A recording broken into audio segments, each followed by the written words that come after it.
Welcome. My name is Wei-Wen Lee. I'm a quantitative development manager at InterSystems. This is Total View for asset management. So, what is Total View for asset management? If you were at this morning's keynote, you would hear a common theme is data aggregation and getting business intelligence from that data. And it's not unique to financial solutions. It is something that is across all companies. So what we here at InterSystems do is we are good at getting disparate data, aggregating it, putting it in a form that now the client or customer can look at this data in a way that gives them actual real intelligence into this. One of the things that we did for Total View is we'd like to take that data and make it a self-service. So here you can see just a high-level description. What does Total View for asset management offer? We offer a self-service capability, and when we say self-service, we mean in a normal situation, historically, when a business user or a operations user needs some kind of report or some kind of data, what do? They ask for a developer. Developer then has to go get the data, aggregate the data, put it together in a way that the operations person or the business user needs. That whole process will usually take anywhere between 3 weeks to 3 months, depending on the complexity, because developers have to go through development, UAT, testing, deployments, and so forth. So the goal with Total View is to make it self-service, so a business user, a data analyst, or a trading assistant can basically say, hey, we have all these data sources, which can be then done by the data steward. You can add that data sources. They can then take that data, do data modeling through a data modeling group, and then write the reports that they want through a reporting group. You don't need to get the developer involved anymore. So to do this, what do we need? We need the capability to load. We need the capability to clean that data through transformation, validation, or reconciliation. Then we need to be able to take that data and push it to a golden source target data model that the client now says, everybody can use this data. So we're now using the same source of data. Once you have that clean data, you can then turn around and do data modeling on top of it, and then do business intelligence on top of that, through any kind of reporting tool. Our solution here basically provides historical data. We do capabilities to do automated predictive querying using our partner through adaptive analytics, using our partner at scale. And we also provide some sample portfolio reports and dashboards. Out of the box, our data model is able to handle basically what a financial company would need, from reference data, customer reference data, security reference data, trades, orders, and allocations, as well as aggregations into position.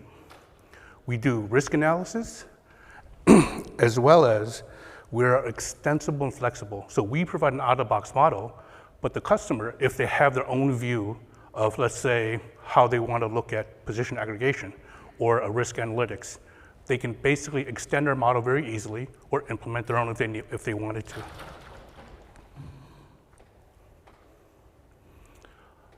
Underneath the hood are our overall architecture. So we have ability to say, we have all your data, different data sources, whether they're internal or external data sources. So an internal trading system, let's say a government trading system, or an external client information like Salesforce, right? We build connectors that allows you to connect to these data and pull it into our platform. From there, we give the client now control over the integrity of that data through workflow processes, through data integrity checks. We also allow them to introspect this data to see which parts of the data they want or don't want. From there, we persist that data into the database through a staging activity. We allow them to also do snapshotting. So let's say I'm writing this monthly report, which I send to a client, or write a monthly report, which I give to upper management. And I want to be able to take that data, save it for audit purposes. We can snapshot that data, it's saved off, doesn't get touched again. When it comes to audit, you can just go right there, recreate that report very easily. We have scheduling capabilities for automated and manual runs, so we can do on-demand data loading. And from there, we basically allow you to do data modeling on top of that, give you insights into that data. And that is now where it becomes much more useful for the end user. We are cloud agnostic, and from a connectivity or Power BI or BI standpoint, we are agnostic as well. You can use Tableau, you can use Excel, connect to JDBC, ODBC, and or Power BI. So these are the capabilities, and instead of actually talking through these capabilities, what I will do is I will switch to our demo and give you just a quick view of a Tableau report. So this is a Tableau report built on top of the platform, which based on the trays that we have in our database, and these are all sample trays generated, we basically can put some intelligence on this and say, hey, what was my monthly historical volume? What is my breakout by region, right? This is the kind of intelligence that a end user would be able to build on their own without having to ask a developer to do so.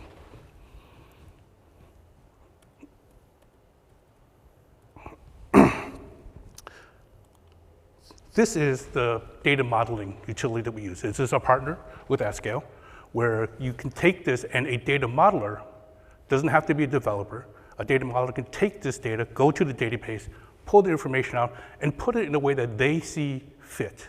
And the advantage to that is I don't have to wait for a developer to give me the data. I can model it, I know what I want to see, and I know how I want to see it. So I don't have to explain to a developer what this data means as I'm the SME. So this is all great, but how do we get that data together? This is our platform, Total View for Asset Management. So what I have here is basically our catalog management. So to get the data, you need to be able to introspect that data and connect to that data, so forth. So we have, of course, our management settings where you can define the different data sources, file, JDBC, Salesforce. You can attach credentials to them as well. So these are all encrypted, so you don't have to worry about security from that standpoint. So from a data catalog standpoint, I want to now say, what do I have available to me? So I define my data sources. I can select, let's say I have here this data store for FS Analytics. What is in my schema? And basically what it will go through, and it'll tell you everything available for you. So I know specifically these are a bunch of IRIS tables, but I also know that in this particular schema, in FSA, these are all the tables that I have available to me. This could be representative of a single or multiple data sources, or single or multiple trading systems. So if I have, because what's normally common is I have a government trading system, I have a mortgage trading system, I have a derivative trading system, and they're all usually separate. They're not in one particular location or in one database. I can connect to all of them, I leave the data there, I don't impact their particular system by constantly looking at it. I will say, let me connect, and I'll pull, and I can schedule these pulls when the system is not so busy. Once you've defined these, you can browse your catalog of what you've actually loaded. So if I were to go here, you can see these are the ones, and if I were to say, let's say I wanted to look at my security, if I could type that properly, I have my security master here, and I can look at my security master, and this is the schema that is brought in. I can edit this if it's wrong. So for a file, specifically for a database, it's relatively straightforward. They have the schema, they have the data type definition, they have the metadata. For a file, you don't have that. What we do for files is we will introspect that file, do our best guess, and allow you to redefine them if it's inappropriate. So most of the times, you will have columns that have nothing in it. We will default that to a string, but that may be an integer or double, and you can override it accordingly. From this standpoint, we also have different load types. So you can see here, within our schemas here, we have basically our extraction strategies. We have general table, which is generally for file. We're just loading it, pushing it in, truncating it on demand. We have append only, based on a sequential key. So if you have a counter or a key that increments, we can basically load that data accordingly. So we will say you load up to record 100. Next time we load it, we'll load from 100 on. So we only append the new data. We can also do this by timestamp. So if you have, in this particular case, we have a create timestamp. So we know that if you created these new records, these are most likely new records, and you want them loaded. So we don't have to reload the older data again and again and again to duplicate that data when it hasn't changed. So now we have the data catalog. We've defined our data sources. Well, we want to do a recipe. So our concept of a recipe is a structured way to do a set of steps or activities. From that standpoint, I have this recipe set up, which is security reference data load. We have basically staging activities, which allows you to load the data in from different data sources. We've predefined a database and a file. So I can load, at this point, when this recipe runs, I will load the data from a database, as well as I'll load it from a file location. Once we've done that, we can do transformations on this data. So if I were to go in and say, well, I've loaded this particular data, what is my source? I want to do transformations. So particularly, I can say, well, what do I already have defined? Well, I have this particular transformation, and this particular transformation is a custom SQL transformation. So what I'm doing here is I'm saying, you know what? Let me take a couple of these fields, put them together, and create a unique ID based on this. And this is the flexibility that we allow when it comes to any kind of transformation. So we can do doubles, we can transform that, we can transform strings, we can trim them, we can do so forth. Well, once you transform it, you want to do validations. You want to make sure that the data you pull in is what you would expect. So we also have a validation rules, where you can, again, you can filter out to see what you validated and what kind of validation you want to do. These are not null, these are in a code table. So basically I'm saying this particular day count has to be in this table based on this key. So if it's not in there, you can basically have the platform throw a warning or an error, and then you can check afterwards, or you can address it at the time of load. Once the validation is done, you can actually reconcile. So the reason that I've loaded a database table and a file is I say, I want to go to the database, pull that information in. They're going to drop me a file and say, well, this is what I expect that data to be, and then I can compare the two. So we have reconciliation activities here. And from reconciliation activity, we have this concept of a quick match, which basically allows you to quick match, and it will find all the fields that are the same and match them all up. And we'll do a string comparison, because that would be the quickest way for us to check whether or not it's reconciled or not.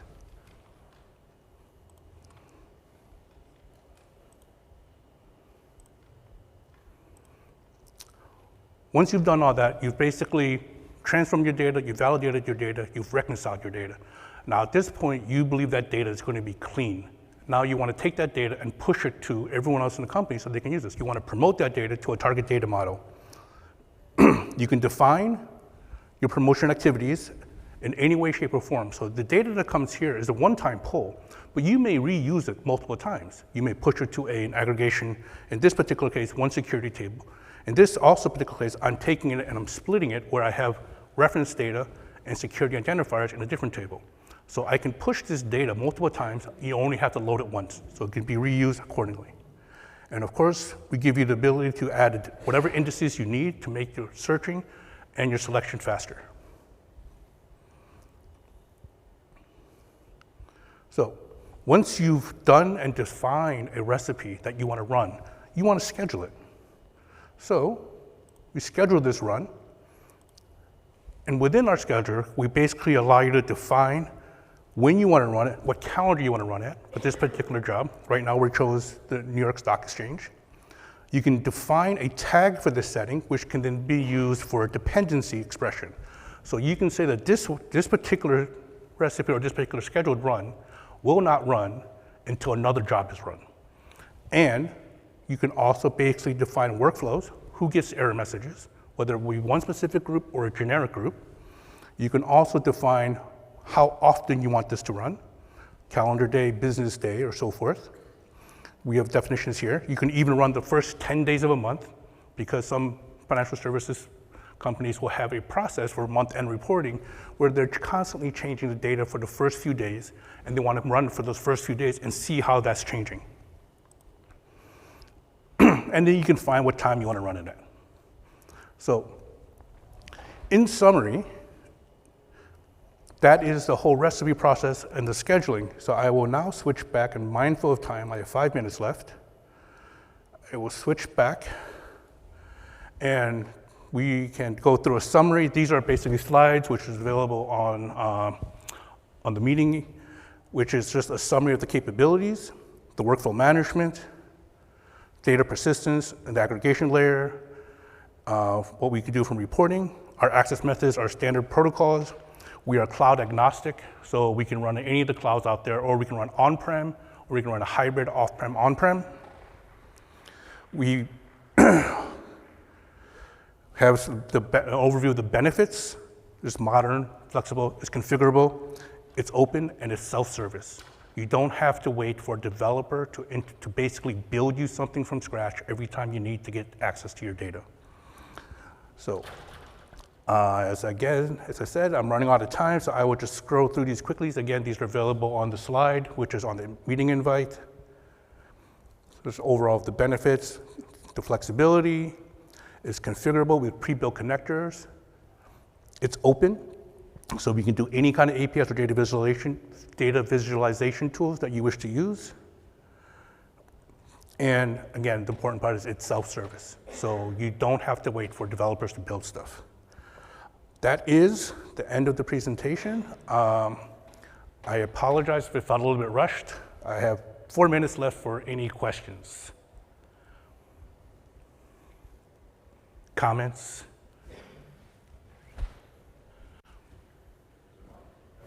I understand that the solution was IRIS, an asset management company. Mm-hmm. I wondered what specific business use cases the solution was built for. Did it have the top 3 problems that it solves? That's why. So what we solved for, I won't go into the actual details of what we did for Harris, but what this platform allowed them to do, which Jay mentioned in this keynote this morning, was it basically allowed them to have an automated way of cleaning, aggregating data for their monthly reporting. So it saved them, I think he mentioned, basically hundreds of man hours. And that's hundreds of man hours per month. That's not just per year. That's on a monthly basis. They run this report, they go through this process, and most of the solutions that financial firms will implement is throw manpower at it, right? I have this person, I have this data need, go get an Excel sheet, get this data Excel sheet, get this data Excel sheet, have someone put it together, write a report. It's manual, it's prone to errors, and it takes a lot of time. What our solution did was basically allowed them to say, it's an automated fashion, we have all our data sources, we pull it all in automated, we aggregate it, we clean it, we push it, we report it. This was a process that they were only able to run once a month. Now they can get this data on a daily basis, and even more. So they can update the data intraday if they need to, and they can update that and get clean daily reports instead of just monthly.